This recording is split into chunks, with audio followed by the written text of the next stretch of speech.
mayam khamen khamen cái mako gạo mayam ấy chứ mayam đó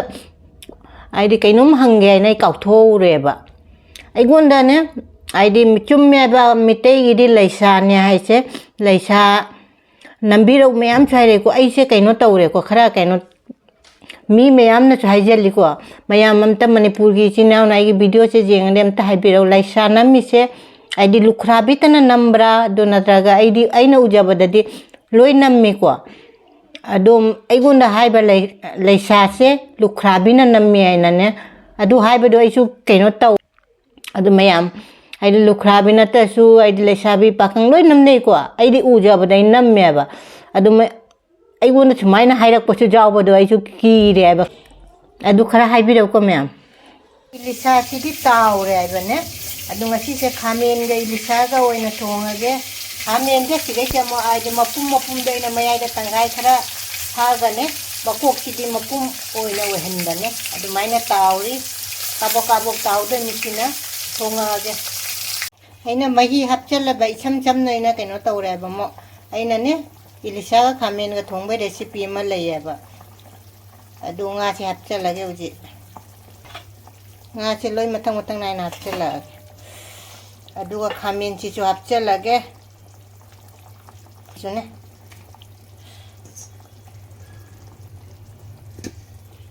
tei khamen chi loi hapchala ge adu thonga ge phajjana khamen che munba khamen chi di tau tho min na jam kuina phut ai di kaino taw so phut pe mathau ta roi hai mi ai chi Elisha je thau ngota ni ko Elisha gi thau ngota ni thau jam tho ai na thau je khai do ho de nga chi di adu mu bang ma cha ma taw ge taw ba ne kaino tandra ga na taw re talla ga na taw dara Elisha ga khamen thong ba che loi sal lage mai khu na kaino taw re phaja chu phajare mahi su ne nang chel le ba nga le ga mu ai cha matam na mahiam ba jaw roi da ba am pire si hi age anga si se khamen ga Elisha ga thong ban aina mahi ga mako ko ina puthora ba asiga leire ai gamla da thaja ba hangam de khamen mapum ha pa do asine asiga se mimi singju ma jaw re asigi mu bang di si tane Mayam punama rekhana ikono na khoramjari aigi video jengbiri bam pum punama rekhana hanna na thagachari angasi se mubang oina dum pore ko angasi se Elisha ga ai khamen ga chaba che aigi video da jaw da dikhang de ko ngasi aina ne Elisha ga khamen ga oina pan ga su jam chare alu ga su chare ko adu Elisha ga khamen ga oina chare se na ngasi di Elisha ga khamen ga oi pore Asangga mana aigi gamla degi ado aini recipe Elisha ga khamen ga thongba recipe di layeba video ado hapakke ado na han hapak to rasi di ujik lai gyan khramore lai khram se ekta kawre ba handak se ado mathen di mamang de su aina hai grabani ko chiga leire Elisha aina mahi jam na pore ko ngasi de khamen ga duga Elisha che lauthoi mo kom su jawri ado che singju leire adu mayam da Elisha ga mathen di jam dare am do su ahaw ba mathen ne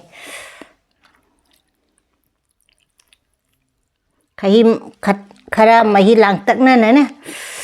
hangam ko sei gamla de heglei ne aina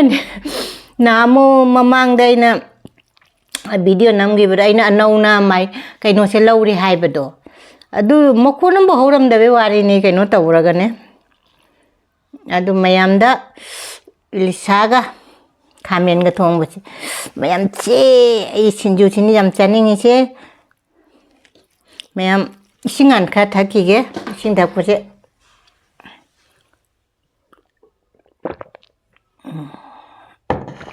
진짜 제가 담하게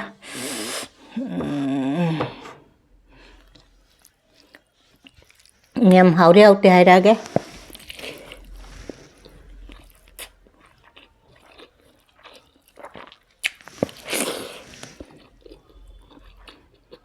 mình làm khamen 가면서 먹고기야. 리샤가 가면 같이 하우리시 까지기노 하이디네. 아이디 가면체 일리샤기 마히도 짱가간 하우래. 아마얌 아이체 마얌다 아이디 그놈 한게 까우토우래바. 아이곤다네 아이디 춤메바 미테이기디 레이샤네 하이세 레이샤 남비로 매암 차이레고 아이세 그노 떠우래고 카라 그노 me ma'am हाईजली को ma'am Manipur की चिना video से जेंगे हाईरो लाइसा नमीसे आई लुख्राबीतन नम्ब्रा नत्रगा उजबदी लोई नमीको अगोंद लाइसासे लुख्राबीना नमी है ma'am आई लुख्राबी नतसु लाइसाबी पाखंग लोई नमनेको आई उजबद नमेब अगोंद सुमायन हाईरपसु जाबद कीरेब अदु खरा हाइबिरको ma'am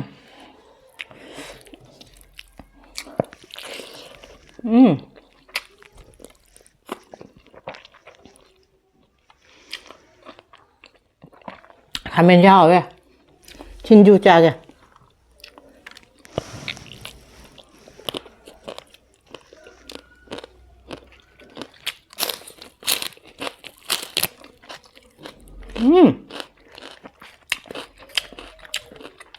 ngáp cái kín ngái lại tệ gì cầm đây cái nó trâu đấy hết chưa bên này nè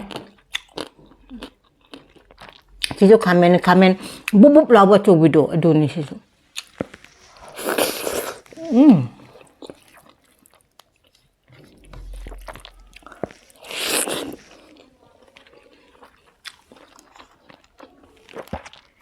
singju chứ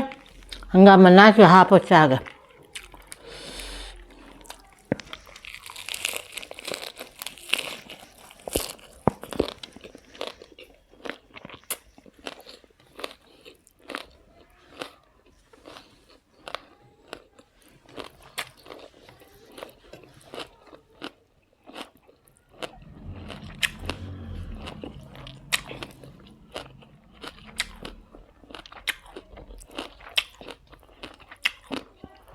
아유 진주지죠. 인담타세 타박세 빵빵 잔다봤네. 타박만 또 가서 타박세 핵다 타박실로 실락보다네 뿡엄마 뭐 핵다 따봐.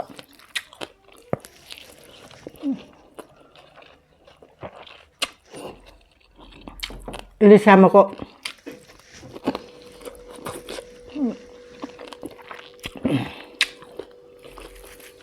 mềm hảo ấy bộ khamen là thùng sau đó mới khamen thùng với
이제 놓고 자라네.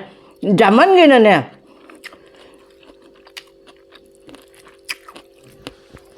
사이버 자다 배워야네. 왜 잠만 기는.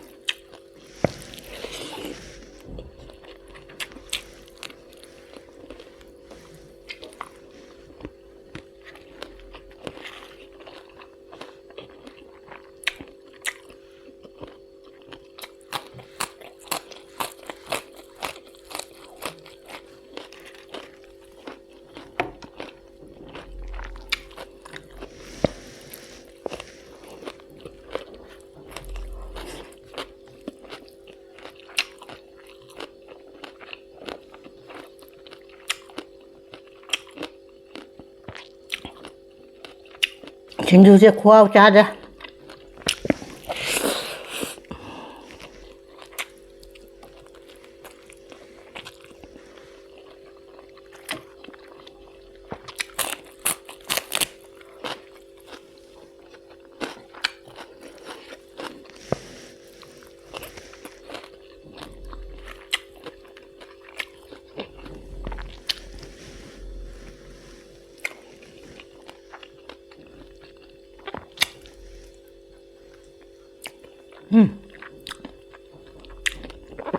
khamen 구하우시디야.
진주 줘 호우다라.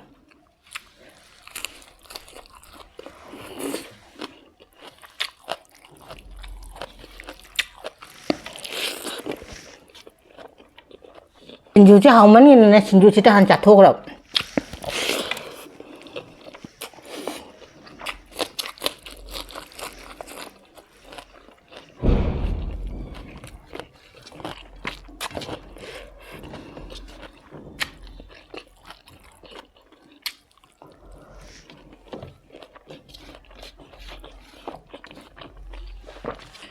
Mà thật tên á, nông xịt xịt lẹ bạ, aduna mathakki akoi satki thongdo adu aidi nungsitnu silaga aidi ma kaino dong dong dong lao leidaba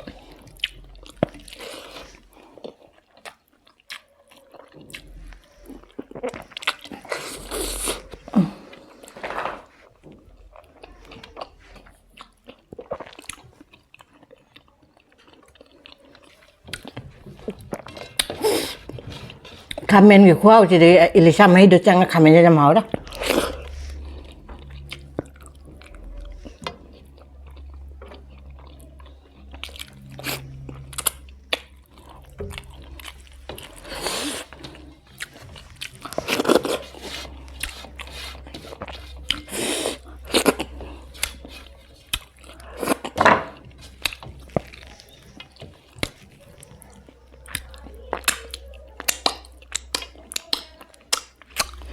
mayam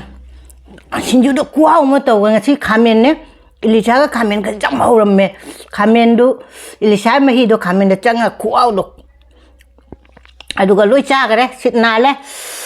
si singju do kuau ma to ga re ne da hangam du choi gam da de hek lak pa do adu ga khamen ga Elisha thong si na khamen du go ne Elisha gi ma hi do chang ga kuau do hau re adung asigi di siga dum thammage mathang mukbang hande blog na unarase bye